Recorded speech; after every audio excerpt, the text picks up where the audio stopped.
The first thing I saw after spending 3 years in prison was my wife kissing another man on the front porch of our home. Not an apartment, not a new house.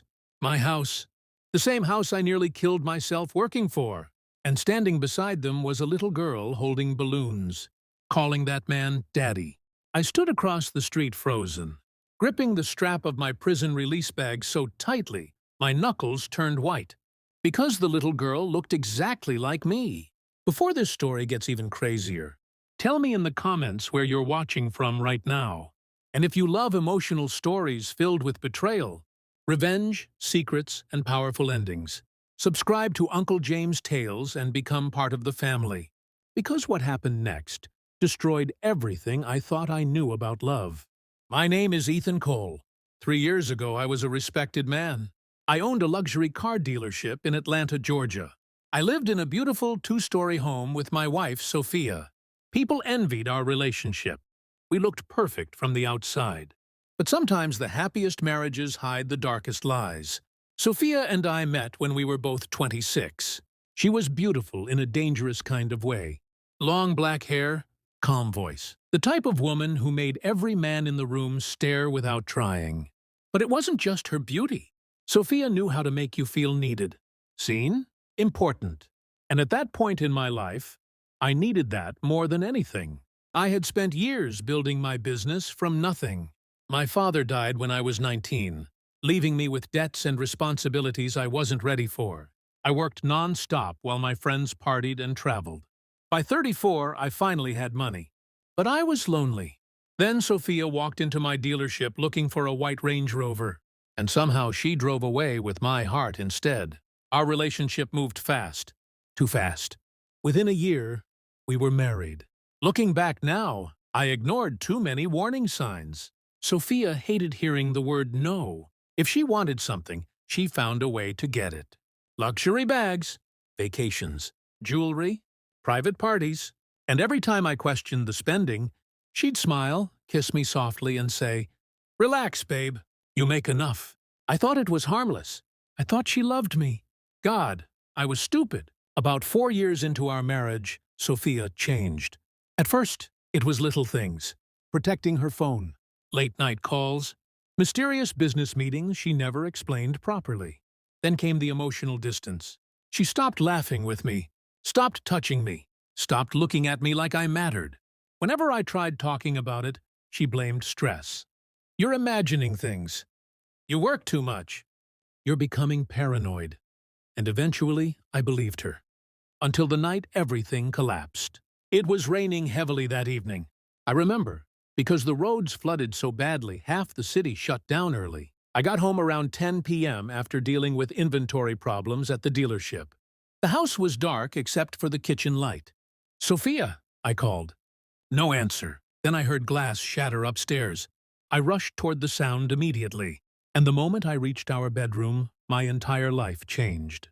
A man lay on the floor, bleeding from the chest. Dead. Sophia stood beside him, trembling violently with blood on her hands. I froze in horror. What the hell happened? She looked at me with terrified eyes. He attacked me. My brain struggled to process the scene. The room looked destroyed. Drawers dumped everywhere. Lamps broken. Blood across the carpet. Sophia grabbed my arm desperately. Ethan listened to me carefully. Her voice shook so hard it barely sounded human. "He came for money." "What money?" "He said someone betrayed dangerous people." "Sophia, call the police." But instead of reaching for her phone, she stared directly into my eyes and whispered words that still haunt me. "You have to take the blame."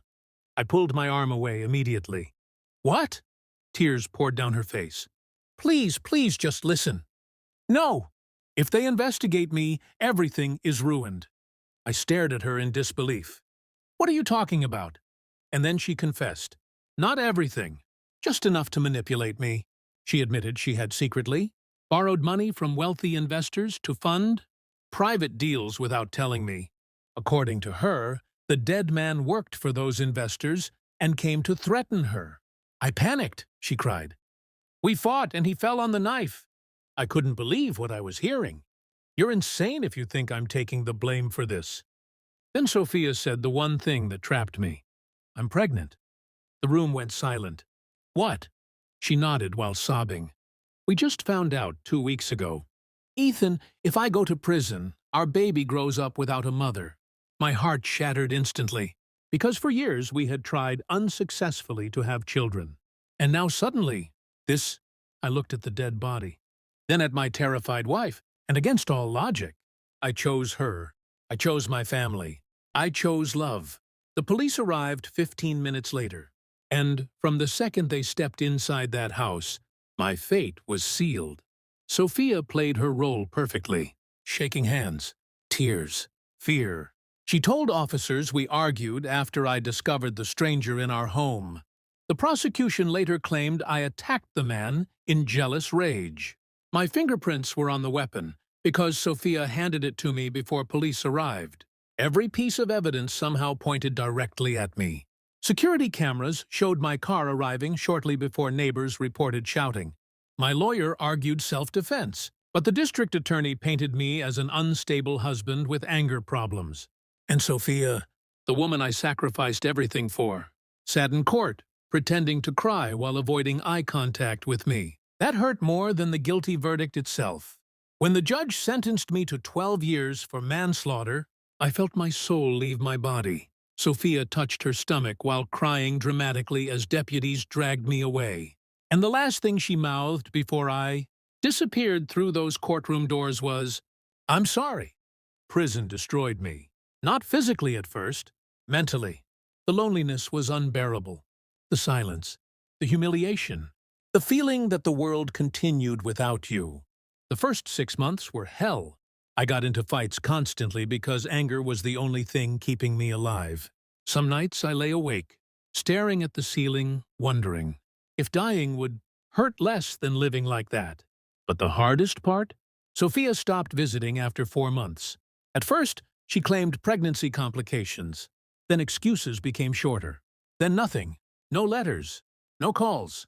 No updates about the baby. It felt like I had been erased. One afternoon during yard time, an older inmate named Leonard sat beside me on the bench. Leonard had spent 25 years inside for armed robbery. He understood pain better than most therapists. "You still waiting for your wife?" he asked quietly. I nodded. He laughed sadly. "She gone, son." "No," I replied immediately.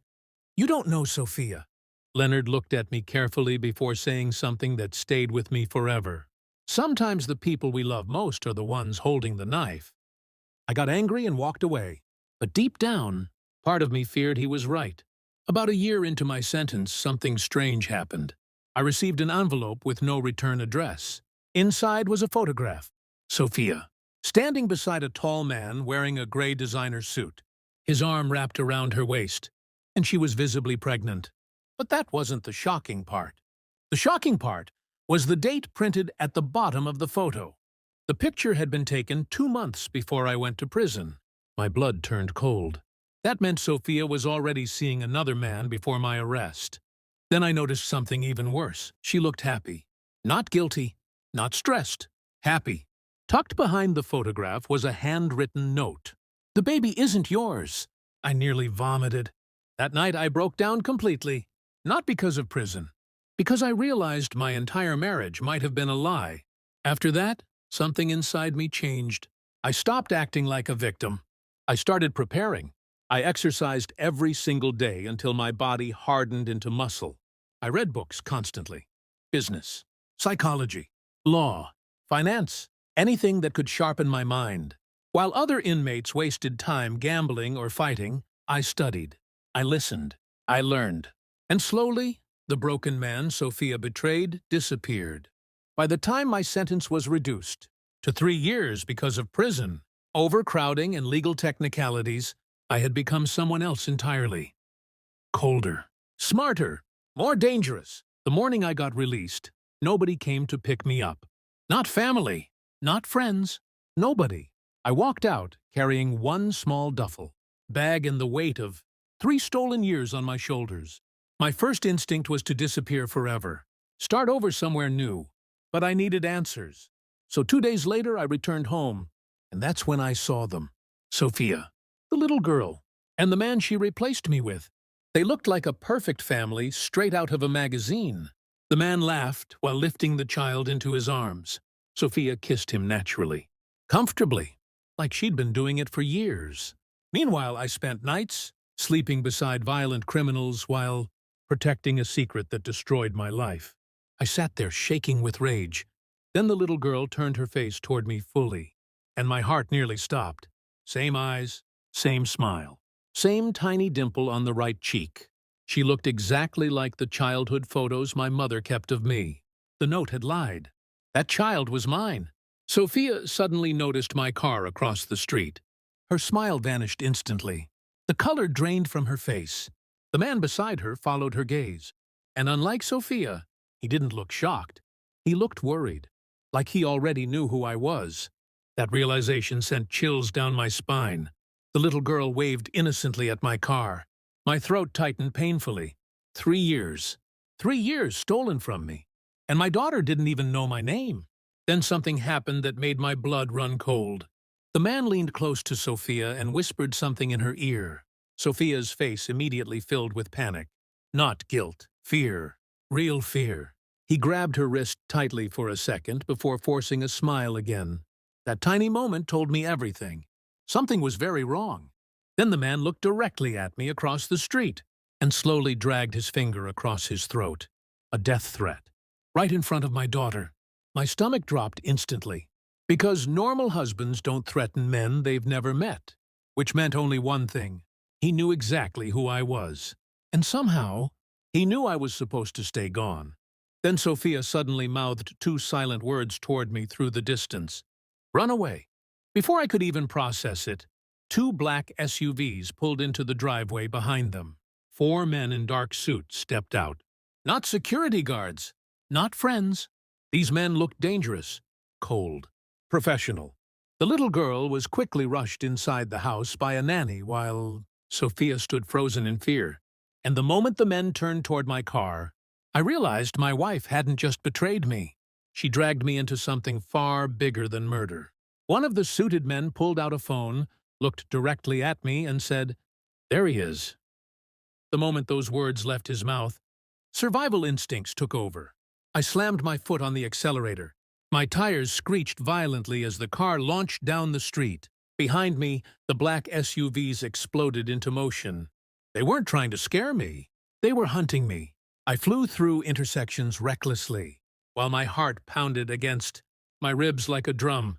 In the mirror, the SUVs stayed glued to me with terrifying precision. Professional. These men had done this before. One SUV suddenly swerved beside me, trying to force my car off the road. Damn it! I jerked the wheel hard and barely avoided crashing into a parked truck. People screamed on the sidewalks. Horns blasted everywhere. But those men didn't care who got hurt. They only cared about catching me. Then my phone vibrated. Unknown number. Against my better judgment, I answered through the car speaker. Sophia's voice came through, trembling. "Ethan, listen to me carefully." "What the hell is happening?" "You need to disappear right now." "Who are those men?" Before she answered, I heard someone shouting near her. Then a door slammed. Sophia lowered her voice. "The man you saw, his name is Victor Leng." I nearly lost control of the steering wheel. Victor Leng. Even in prison, I'd heard that name whispered. Billionaire investor. Political connections. Rumored ties to organized crime. The kind of man newspapers called a philanthropist, while bodies disappeared quietly around him. What does he want with me? Her silence terrified me. "Sophia!" Then she finally whispered the truth. "Because you were never supposed to survive prison." A cold chill spread through my entire body. What? The man who died in our bedroom. He worked for Victor. Everything inside me froze. Sophia continued crying softly. "Victor killed him during an argument. But when you came home unexpectedly, Victor saw an opportunity." The pieces slammed together in my mind all at once.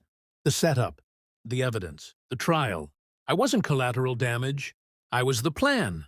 "You framed me," I said quietly. Sophia broke down completely. "I was scared. You let me lose 3 years of my life. He threatened to kill me. And now?" A long pause. Then her voice cracked painfully. "Now he's threatening our daughter." The words hit me like a truck. Our daughter, not his. Mine. Suddenly, headlights flashed behind me again. One SUV accelerated beside my car aggressively. A window rolled down. Gun! Oh, God! A shot exploded. My rear windshield shattered instantly. Glass sprayed across the car. I ducked instinctively while swerving between traffic. People screamed around us. Another gunshot hit the trunk. These men were really trying to kill me in broad daylight. "Ethan!" Sophia cried through the phone. "There's a warehouse near the river docks." "Go there!" "Why?" "Just trust me." Trust. That word sounded almost insulting coming from her. But right now I had no choice. I sped toward the industrial district while the SUVs stayed close behind. My hands gripped the wheel tightly as adrenaline flooded my system. 3 years in prison had taught me many things. One of them was how to stay calm under pressure. As we reached the docks area, traffic disappeared. Bad. Too open. Too isolated. Perfect place for an execution. I spotted the warehouse Sophia described and turned sharply inside. Huge mistake. The moment I entered, metal doors behind me slammed shut automatically. "Trap!" I cursed under my breath. The SUVs rolled in slowly after me like wolves cornering wounded prey. Men stepped out calmly with weapons visible now. No need to hide anymore. I killed the engine slowly and stepped out of the car. My pulse stayed steady. Fear wouldn't save me here. A tall, bald man approached first. Scar across his cheek, dead eyes. "Mr. Cole," he said calmly. "Mr. Lang would like a conversation." "I'm not interested." He smiled slightly. That wasn't a request. Before I could respond, another voice echoed through the warehouse. "Let him breathe, Marcus." Not Marcus, Ethan. But hearing another name shocked me enough to look up. And that's when I saw him, Victor Lang. Perfect suit, silver watch, calm smile. The type of man who looked more like a politician than a monster. He descended the warehouse stairs slowly while clapping softly. "I've heard so much about you." I stared at him coldly. "You stole my life." Victor tilted his head slightly. "No, your wife handed it to me." Those words ignited something violent inside me. But Victor remained completely relaxed. "That temper is exactly why prison suited you," he continued casually. "You framed me for murder." Victor sighed dramatically. "Technically, Sophia framed you.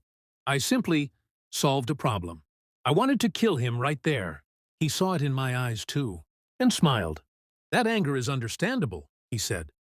"But let's not pretend you're innocent here." "I didn't kill anyone." "No," Victor admitted calmly. "But you were useful. Useful. Like I wasn't even human." Victor walked closer until we stood only feet apart. "You see, Ethan, people like me survive because we understand one important truth. And what's that? Everyone has a price." I looked him dead in the eyes. "You picked the wrong man." Victor laughed softly. "No, I picked the perfect man. Loyal husband. Hard worker. Predictable. You sacrificed yourself the second." Sophia mentioned pregnancy. My fists clenched tightly. Because he was right. Victor studied me carefully. "Prison changed you, though. I underestimated that. You should have killed me." "Yes," he admitted calmly. "Probably." The warehouse fell silent for a moment. Then Victor pulled out his phone and showed me something that made my blood run cold. A live security camera feed. My daughter asleep in her bedroom. My chest tightened instantly. "If anything happens to me," Victor said softly, "she dies first." Pure rage flooded my body. "You touch her and I swear." "You'll what?" Victor interrupted calmly. "Go back to prison?" The men around him laughed quietly. Victor slipped the phone back into his pocket. "Here's what's going to happen," he continued. "You're leaving town tonight. Forever. And my daughter? You don't have one." The coldness in his voice terrified me more than the gunman. Then suddenly, Sophia's voice echoed from behind us. "No!" Everyone turned. Sophia stood near the warehouse entrance, shaking violently. She must have followed us. Victor's expression darkened instantly. "Sophia," he said quietly, "you never listen." She walked toward us desperately. "Please, let Ethan take Lily and leave." Lily, my daughter, finally had a name. Victor looked almost amused. You're negotiating now? Sophia's eyes filled with tears. You promised you'd never hurt her. Victor stared at her for several seconds. Then something terrifying happened. He smiled. Not a warm smile. A disappointed one. You know, he said softly, I genuinely cared about you once. Sophia froze. But then you started becoming emotional. Emotional people become dangerous. She stepped backward slowly. Victor. The bald man beside him suddenly grabbed Sophia roughly by the arm. She screamed. I moved instantly. One punch. That's all it took. 3 years of rage exploded out of me as my fist smashed into the bald man's jaw. He collapsed hard. Chaos erupted. The other men rushed me immediately. I managed to hit another one before someone slammed a metal pipe across my ribs. Pain exploded through my body. I dropped to one knee, gasping. Then another blow hit the back of my head. Everything blurred. Sophia screamed my name somewhere in the distance. Boots kicked into my stomach repeatedly. Blood filled my mouth. But through the haze, I saw Victor standing perfectly calm while watching me get beaten. Like this was entertainment. Finally, he raised one hand. The attack stopped. I lay on the concrete, barely breathing. Victor crouched beside me slowly. You should have left when Sophia warned you. I spit blood onto the floor. Victor sighed. Still proud. I respect that. Then he leaned closer and whispered words that froze my soul completely. The funny thing is, Lily was never the real reason we kept you alive. Pain shot through my skull as I stared at him. What are you talking about? Victor's eyes darkened. Your father stole something from very dangerous people before he died. My heart skipped. My father? Victor nodded slowly. And before prison, we believed you had it. I struggled to process the words. My father died owing debts when I was 19.